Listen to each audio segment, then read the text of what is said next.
थांबा.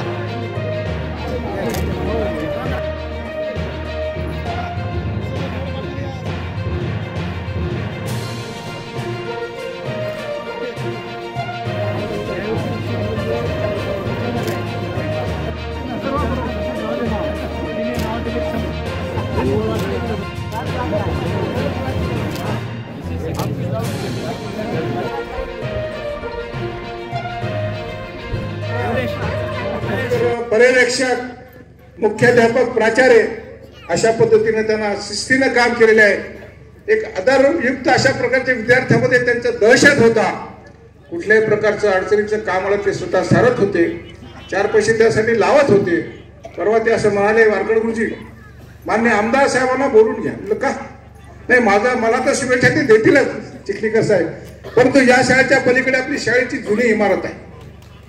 या ठिकाणी उच्च माध्यमिक विद्यालय चालते, पलीकडे 5वी ते बाकीचे 9वी पर्यंतचे वर्ग चालतात आणि त्या ठिकाणी आदरणीय शामराव गुरुजीने वृक्षारोपण करून मोठे मोठे झाडं लावलेत.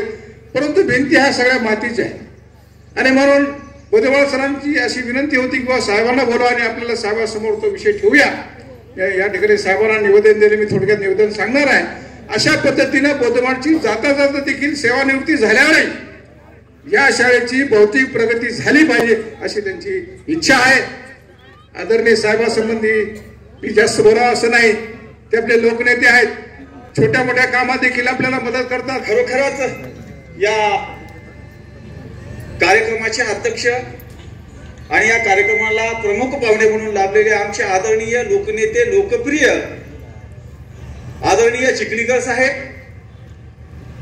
आणि या आजची जे सत्कार मूर्ती आहेत आमचे मोठे बंधू बोधेमाड सर आणि त्यांच्यासोबतच एका यशस्वी पुरुषाच्या मागे यशस्वी स्त्रीचा सुद्धा हात असतो असं म्हणणारी मन आज खरोखरच आम्हाला बघायला भेटते. आणि ती आमच्या लाडक्या वहिनी, सर्वात आमच्या घरामधल्या मोठ्या ज्या वहिनी आहेत त्यांची सुद्धा आमच्या गुरुजीच्या पाठीमागे खरोखरच यशस्वी साथ भेटली. म्हणूनच इथपर्यंत आमच्या गुरुजींनी हे काही जीवन आहे ते सार्थक केलं आणि आज इथपर्यंत या ठिकाणी पायरी पोहोचवली.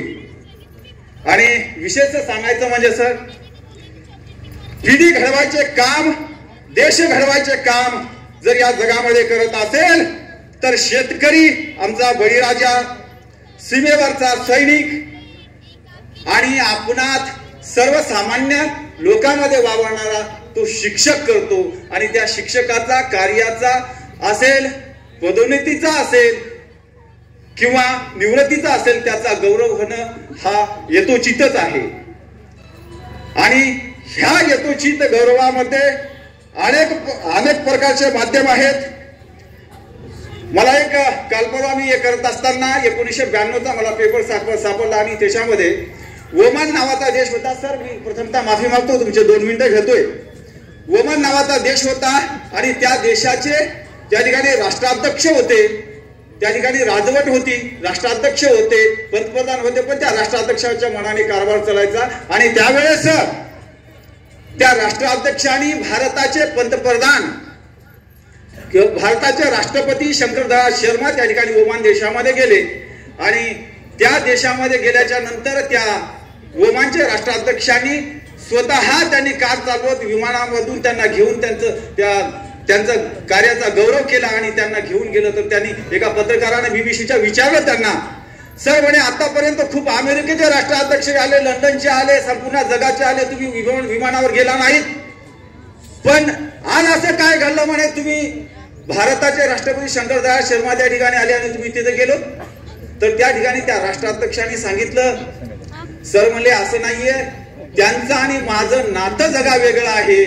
त्यांनी कितीही जरी या ठिकाणी राष्ट्राध्यक्ष येऊन गेले तरी मी ज्या ठिकाणी पुण्याला शिकत होतो त्या ठिकाणी माझे शिक्षक होते शंकरदयाळ शर्मा. आज राष्ट्राध्यक्ष आहेत म्हणून मी त्यांचा स्वीकार केला नाही, तर शिक्षक आहेत म्हणून मी त्यांचा स्वीकार केला आणि मी त्यांच्या पायावरती नतमस्तक ठेवलेलं आहे.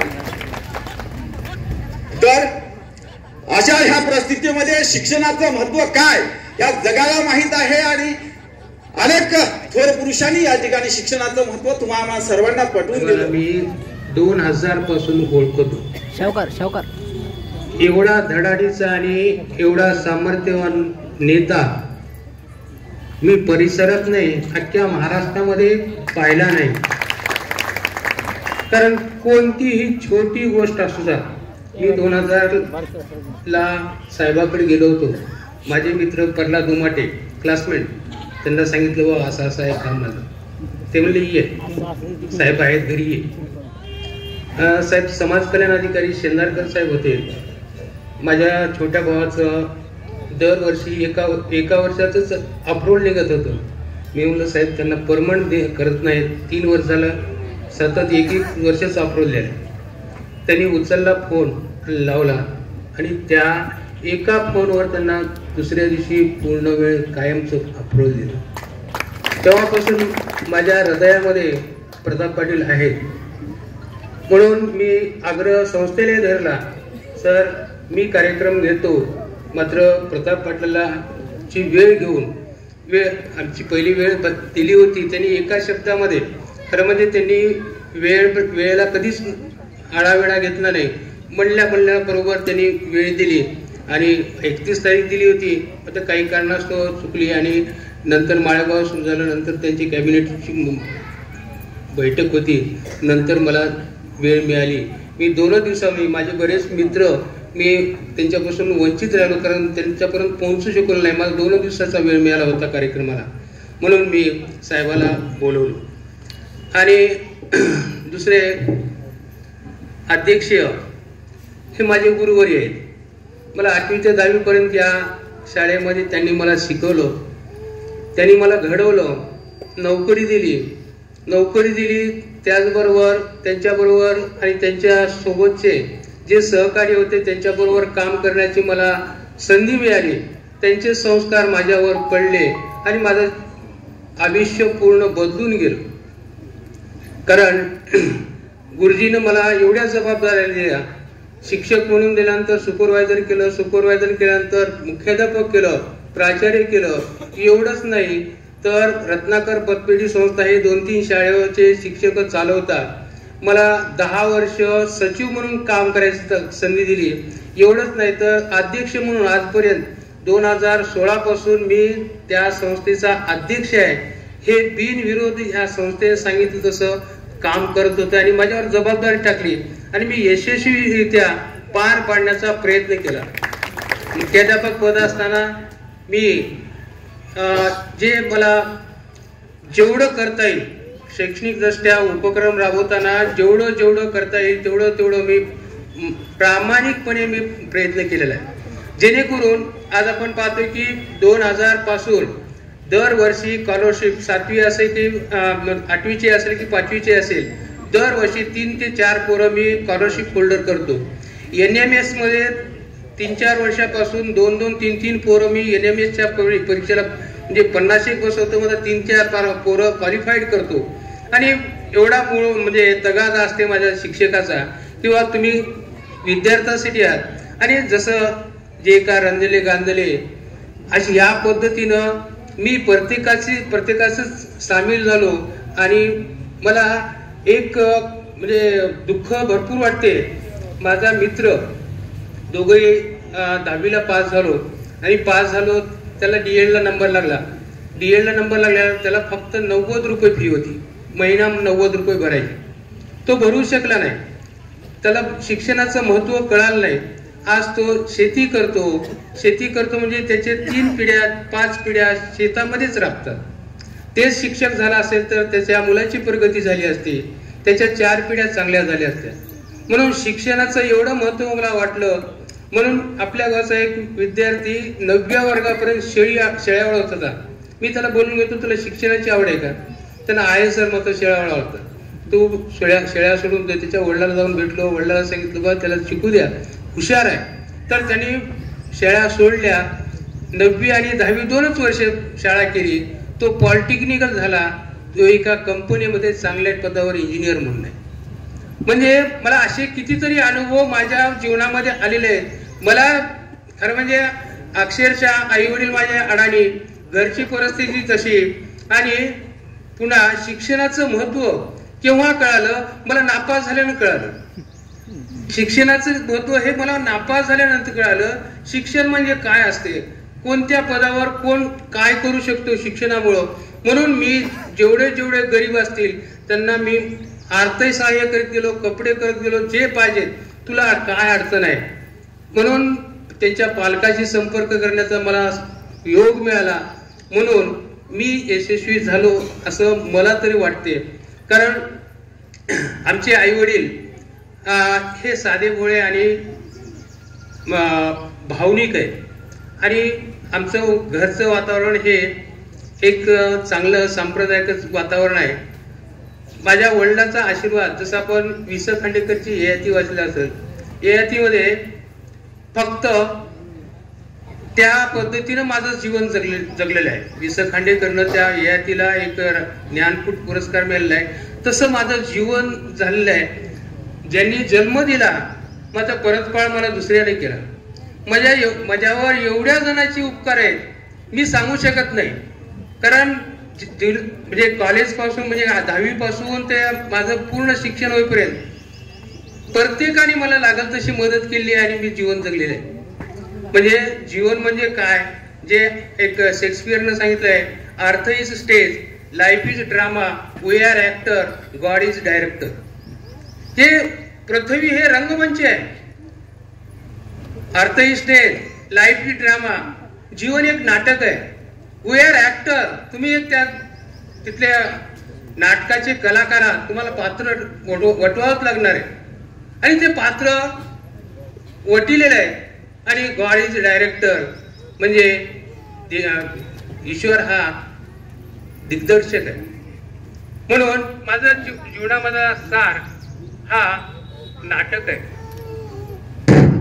म्हणून मी यशस्वी होऊ शकलो माझ्या संस्थेमुळं. कारण माझ्या संस्था माझ्या एवढी पाठबळ होती. माझे आता 97 वर्षाचे अध्यक्ष आहेत.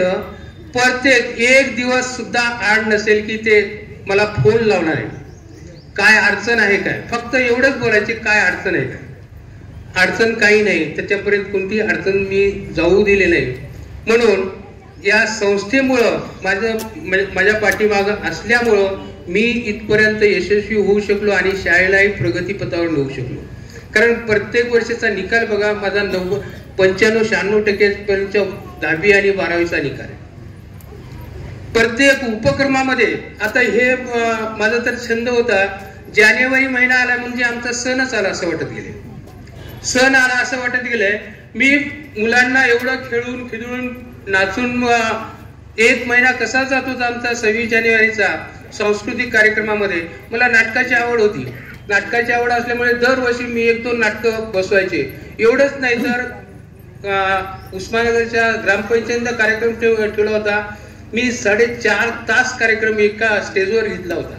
तेही संध्याकाळी 12ला टाइम दिला. मी 4:30 वाजे तो टाइम कार्यक्रम केला. म्हणजे मला सांस्कृतिक कार्यक्रमाची म्हणजे आवड आहे. त्याचबरोबर मी जे उपक्रम केले तुम्हाला सांगतो, कोणत्या वक्तृत्व स्पर्धा असेल, वादविवाद स्पर्धा असतील किंवा इन्स्पायर्ड अवॉर्ड असतील किंवा प्रयोगशाळा असतील, ज्या गोष्टी मला कराव्या वाटल्या त्या माझ्या सहकार्याच्या मदतीने मी केल्या आणि मला सहकार्याने मदत केलेली आहे. मी अशी अजून विनंती करतो की माझं वय नियत वय मानानं मी 58 वर्ष झाले, पण कोणी मला म्हणत नाही की याचं 58 वर्ष झाले, अजून 10 वर्ष तू नोकरी करू शकतोस. मात्र ह्या शरीराचं गमक माझी बायको आहे. कारण ती मला एवढी जीवापलीकडे जपते. जेवण केल्याशिवाय घराच्या बाहेर जाऊ देत नाही आणि जेवण सुद्धा मी अर्धी पोळी कमी खाली तर तिला वाटते की भाजीमध्ये काहीतरी कमी वाटले असेल. म्हणून ती माझी साथीदार आहे. जसं म्हणतात ना, डोळे आणि हात, डोळ्याला रडोळा तर हाताला जवळ जावं लागते करून. म्हणून माझे एक फक्त जीवनामध्ये 2 दुःखद घटना घडल्या, ज्या 1992ला एप्रिल महिन्यामध्ये आमचं लग्न जमलं घरच्यांचा विरोध होता, सासऱ्यांचा विरोध होता. माझं सासूची ठाम मत होते की मला याच मुलाला द्यायचे. एप्रिलमध्ये माझं लग्न जमलं, मात्र नोकरी नव्हती मला. त्याच्या मुलाला व्हायला नोकरी नाही, घरी बसावर शेत नाही, तर याला लग्न मुली कशाला द्यायची. आणि त्या सासूबाईनं सांगितली मी मुलगा म्हणून पोचतो, मग मला मुलगी याला द्यायची. आज माझी सासूबाई नाही, तिच्यामुळे मी इथं घडू शकलो, इथपर्यंत येऊ शकलो. आणि प्रत्येक सुखादुःखात ती माझ्यासोबत राहते. माझं पूर्ण शिक्षण फक्त मामाचं मार्गदर्शन होतं, मात्र प्रत्येक वेळेस पैशाची अडचण असली तिच्या संचितले पैसे काढायचे आणि द्यायचे. हे राहू द्या, 20 रुपये राहू द्या, 25 रुपये राहू द्या. म्हणून त्या मामी अचानकपणे 98ला साप चावून गेल्या. मला त्याचं दुःख मी आयुष्यभर विसरू शकत नाही. कारण मामी गेल्या हे सोहळा बघत असल्यानंतर तिला किती आनंद वाटला असता, किती ऊर भरून आला असता तिचा. ते माझं एक दुःख आहे. आणि नंतर 2000 मध्ये माझा छोटा भाऊ पोलीस मध्ये नोकरीला होता. तो कोरोनाच्या काळामध्ये कोरोना झाला. 1 महिना सतत मी त्याच्या सोबत होतो बेडवर. 1 महिना त्याने मृत्यूशी झुंज देत होता.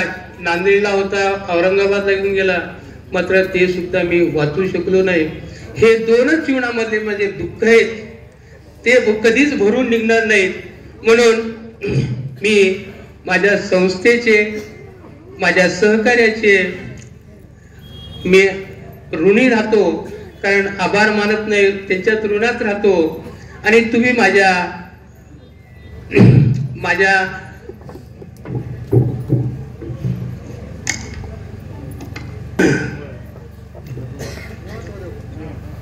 आपण खरं म्हणजे माझ्या मित्रतापोटी, आत्मीयतेपोटी आणि माझ्या प्रेमापोटी तुम्ही इथं आलात, त्याबद्दल मी तुम्हाला धन्यवाद देतो, तुमचे आभार व्यक्त करतो. आणि मी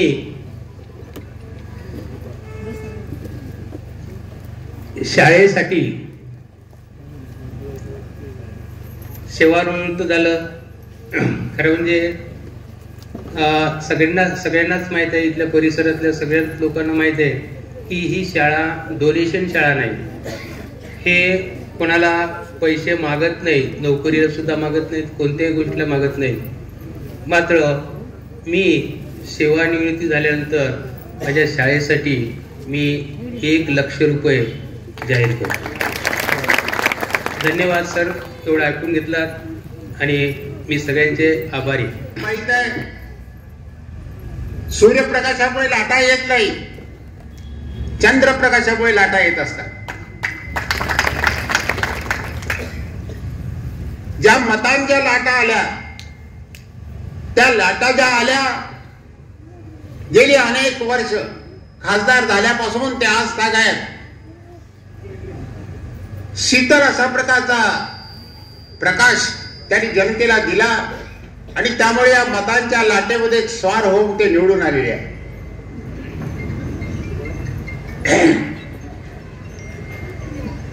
आपल्या भाग्यानं.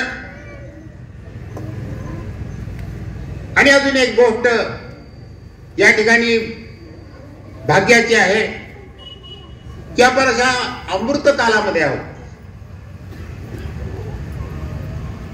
नुकताच 2 वर्षापूर्वी स्वातंत्र्याचा अमृतोत्सव साजरा झाला आणि येत्या 26 जानेवारीला आपल्या घटनेचा, राज्यघटनेचा अमृतोत्सव साजरा होत आहे. अशा या अमृत कालामध्ये प्रताप पाटलांचं स्वागत करण्याचं आपल्याला भाग्य लाभलं. मी जास्त बोलणार नाहीये. अनेकांनी असं वर्णन केलेलं आहे, हा जो विकासाचा जो रथ आहे, तो रथ ओढण्यासाठी आपल्याला माहिती आहे की रथ योग्य मार्गावर चालायचा असेल, त्या रथाने योग्य अशा प्रकारची गती घ्यायची असेल तर त्याला सारथी हवा असतो आणि तो सारथी या रथाला विकासाच्या, जनहिताच्या, कल्याणाच्या हिताला झगडणारा, वाहणारा असा सारथी प्रताप पाटलांच्या रूपानं आपल्याला मिळालेला आहे. ते सारथ्य करतील. आणि मी एवढंच या प्रसंगी प्रताप पाटलांचा फार माझा असा त्यांच्या वडिलांपासून घरोबा आहे अतिशय प्रेम, असं निर्मळ अशा प्रकारचं, निरागस अशा प्रकारचं प्रेम त्यांच्या वडिलांचं माझ्यावर होतं. अनेक वर्षापासून त्यांचा आणि माझा संबंध आहे. त्यांना शुभेच्छा देत असताना मी असं म्हणेन की प्रतापराव पाटील तर करतीलच, परंतु प्रतापराव पाटलाच्या आपण एखादी आणि अशा प्रकारचं मागणं घेऊन आपण जातो प्रतापराव पाटलाकडे, पण त्यांच्या मागे जात असताना, त्यांना मागणं मागत असताना आपणही त्यांच्या मागणं घेण्यात जाण्याची आवश्यकता आहे. हा जो विकासाचा रथ आहे ते रथ ओढतीलच, परंतु त्या रथाला साथ देण्याची, त्या रथाला सहाय्य करण्याची जबाबदारी आपल्या सर्वांवरही आहे. आपली एवढी विनंती करतो. आज ज्यांच्या निमित्तानं आपण हा मोठा कार्यक्रम आयोजित केला आहे, त्या कार्यक्रमाचे सत्कार मूर्ती आमच्या शाळेचे माजी मुख्याध्यापक आता गोविंद बोदेमवाड आणि त्यांच्या सुविद्य पत्नी गंगाताई घटकमदारांनी आणि प्रास्ताविकामध्ये त्यांचं वर्णन झालेलं आहे. पण मी एक त्यांचा ज्येष्ठ सहकारी म्हणून, ते मला गुरु मानतात, गुरु म्हणून मी त्यांना एक सल्ला देणार आहे. त्यांनी सांगितलंय की मला रिटायर झाल्यासारखं वाटत, एनर्जी आहे, ताकद आहे, ऊर्जा आहे, संपन्नता आहे, सगळ्याच प्रकारच्या गोष्टी परमेश्वरांनी त्यांना दिलेल्या आहेत. एक मित्रत्वाचा सल्ला म्हणून मी त्यांना देणार. असं म्हणतात की change of work is rest. Retire झाल्यानंतर माणूस रेस्टकडे, विश्रांतीकडे जातो. आता आपल्याला काय काम राहिले, आता 24 तास विश्रांती, अशा प्रकारची भावना त्या माणसाच्या मनामध्ये निर्माण होते. आणि म्हणून चेंज ऑफ वर्क कामामध्ये बदल करून, आणि काम हे कसं आहे, वर्क इज वर्शिप. काम करणं ही पूजा आहे आणि ती पूजा ते करते. सरांच्या पत्नी आमच्या भगिनी गंगाताई बोदेमवाड, मंचावर उपस्थित संस्थेचे सर्व सन्माननीय सदस्य, बोदेमवाड सरांना शुभेच्छा देण्यासाठी आलेले त्यांचे सर्व सहकारी मित्र, पालक, त्यांचे सर्व सहकारी बंधू आणि भगिनी, बोदेमवाड सरांचा सेवा निवृत्तीच्या निमित्तानं हा एक प्रकारे सत्कार समारंभ आहे असं म्हणलं तर चुकीचं होणार नाही. तर बोदेमवाड सरांच्या सोबत माझी एवढी तारीफ झाली, मी तर विचार केला मला आणखी सेवानिवृत्त व्हायला खूप काळ आहे, आणि आज बोदेमवाड सर सेवानिवृत्त होत आहेत. आणि गुरुजी, या क्षेत्रामध्ये रिटायरमेंट हा विषयच नाही, आणि आमची रिटायरमेंट समोर बसलेल्यांच्या हातात आहे. त्या दिवशी त्यांना वाटेल की त्या दिवशी ती रिटायरमेंट घ्यावीच लागते. मग असं कोणी जन्मला नाही राजकारणामध्ये की मी एवढे वर्ष काम करू शकतो किंवा करतो हे सांगण्याची दानत कोणात आहे. पण काही लोक सदाशिव नशिबवान असतात, गुलाबाच्या फुलावर जन्मतात, त्यांना खालचे काटे माहीत नसतात. मग वडवडिलाच्या पुण्याने चालत असते. पण आमच्यासारखा संघर्ष करणारा एक कार्यकर्ता,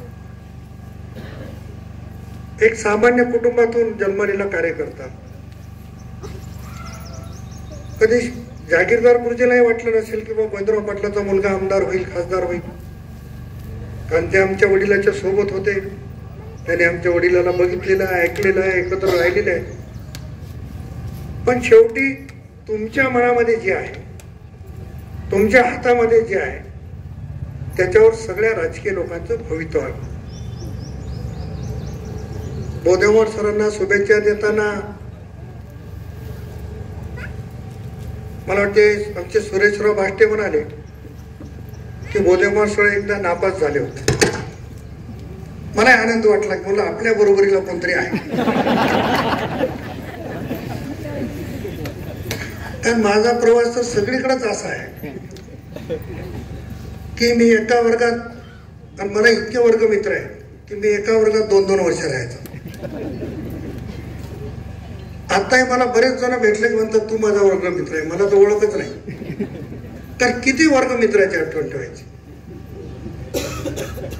पण सरांचा एकदाच नापास झाले आणि पुन्हा बघितलं तर मग सरांचा टप्पा इकडे गेला.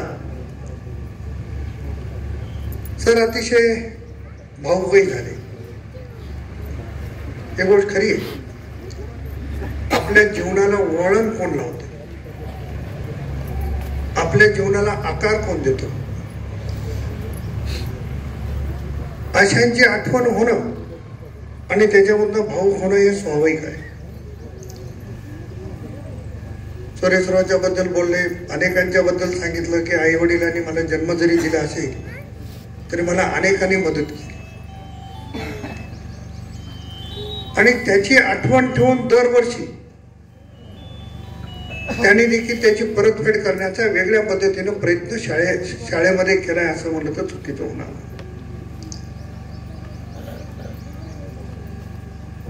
मलाच का या कार्यक्रमाला बोलवलं याच्यावरही चर्चा झाली आणि त्याचंही उत्तर सगळ्यांनी दिलं. खरं तर मी या भागातला एक सामान्य कुटुंबातला कार्यकर्ता. मी अनेक वेळेस उस्माननगरमध्ये मोठ्या लाठीमध्ये आल्याच्या नंतर उल्लेख करतो की माझ्या वडिलांची नाळ राजकारणाच्या उस्माननगरमधून उरल्या गेली असं म्हणलं तर चुकीचं होणार नाही. आणि जेव्हा जिल्हा परिषद स्थापन झाली तेव्हा पहिली निवडणूक माझ्या वडिलांनी इथून लढवली. तेव्हापासून अनेक कुटुंबाचे हे कौटुंबिक नाते. मी माझ्या आयुष्यात दाऊद शेठची जात कुठली आहे विचारली नाही, देवरावजीची जात कुठली आहे बघितली नाही, भिशेंची जात कुठली आहे बघितली नाही, सरांची जात कुठली आहे बघितली नाही. आपल्याला आशीर्वाद कोण देतो, आपल्यासाठी काम कोण करतोय, त्याच्यासाठी काम करणं ही जात मी बघितलेली आहे. बोधेवाड सरांनी अतिशय छोटं उदाहरण दिलं की मी त्यांना कुठेतरी मदत केली. अशा अनेक उदाहरण आहेत सर. आता बोधेवाड सरांच्या संदर्भात बोधेवाड सरांनी ताईच्या बद्दल सांगितलं की मी अर्धी पोळी कमी खाली तरी तुमच्यात माझ्यात बरंच साम्य आहे. पण तुम्हाला तुमची बायको विचारत तरी असेल, माझी माझ्या बायकोची भेट पण होत नाही अशी परिस्थिती. पण हे जे गोतवाळ सांभाळण्याचं काम आहे ती माझी बायको. येणाऱ्या घरी नातेवाईकांच्या घरचे असतील, मित्रांच्या घरचे असतील, मित्र असतील, नातेवाईक असतील, त्यांना बोलवणं, त्यांचा सन्मान करणं आणि वडिलांच्या पुण्याच्या सोबत ही देखील पुण्य कामाला येते. म्हणून कुठल्याही यशस्वी पुरुषाच्या पाठीमागं एका भगिनीचा हात असतो. तो हात म्हणजे गंगाताईचा आपल्या पाठीमागे हात आहे असं म्हणजे ते चुकीचं. शामराव गुरुजींनी अतिशय चांगलं उदाहरण दिलं. आता ती वेळ काही बोधेवाड सरावर येणार नाही,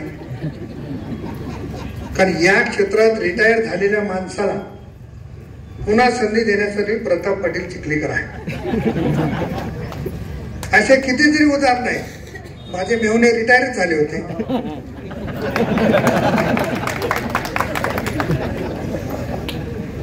त्याच्या अगोदर आपले बारूचे जिल्हा परिषद मेंबर आपले बोडलवार तेही एज्युकेशन खात्यामध्ये होते. तेही रिटायर झाल्यावर त्यांना आपण जिल्हा परिषदचा सदस्य केलं. आणि इतर रिटायरमेंट नाही सर आता.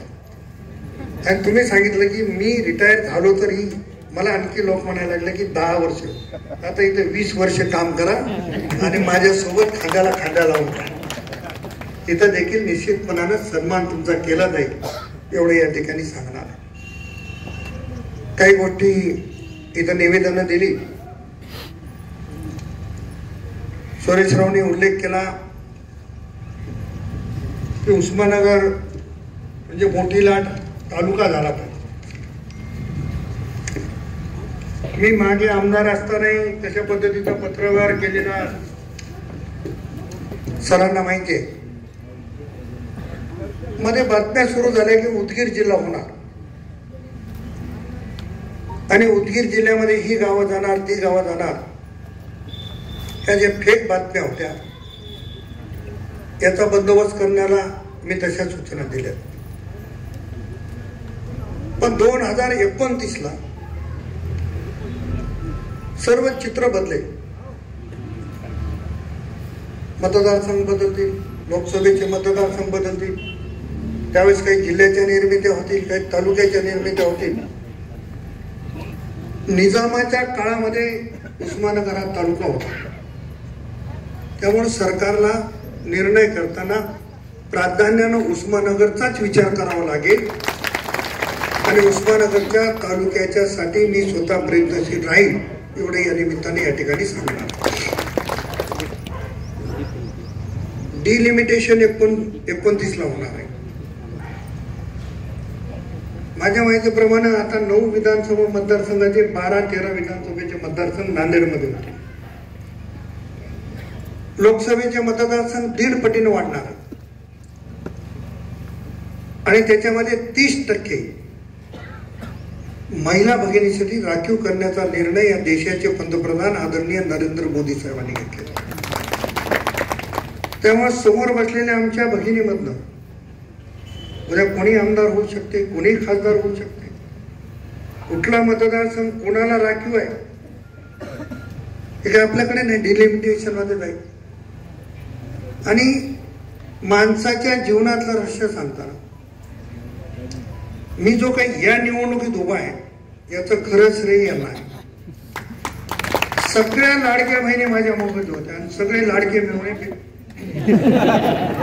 बिघडून गेले होते. आणि आज देवेंद्र फडणवीस साहेब असतील का सरकार असेल, ते बसण्यामध्ये महाराष्ट्रातल्या सगळ्या लाडक्या बहिणीचा आशीर्वाद हा सरकारच्या पाठीमागे आहे.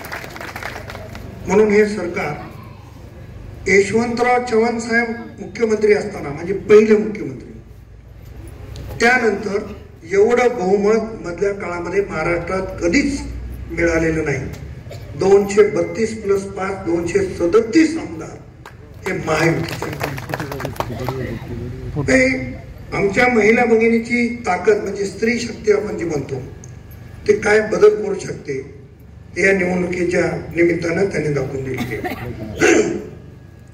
दुसरा अतिशय महत्वाचा मुद्दा पत्रकार बांधवांनी या ठिकाणी दिला की प्राथमिक आरोग्य केंद्राचं रूपांतर ग्रामीण रुग्णालयात झालं पाहिजे.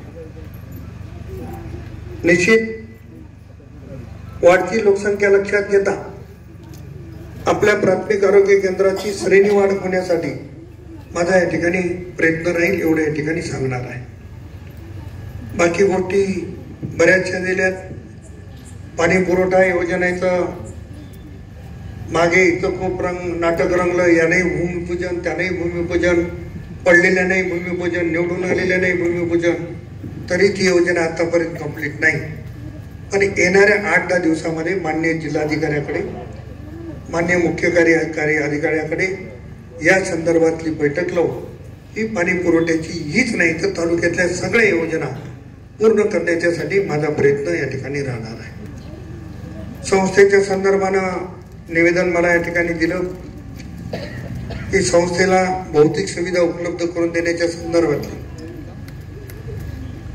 खरं तर बोधेमोड सरांनी आपल्या उत्तराच्या आणि सत्काराच्या भाषणामध्ये सांगितलं की ही संस्था कधीच कोणाला न मागणारी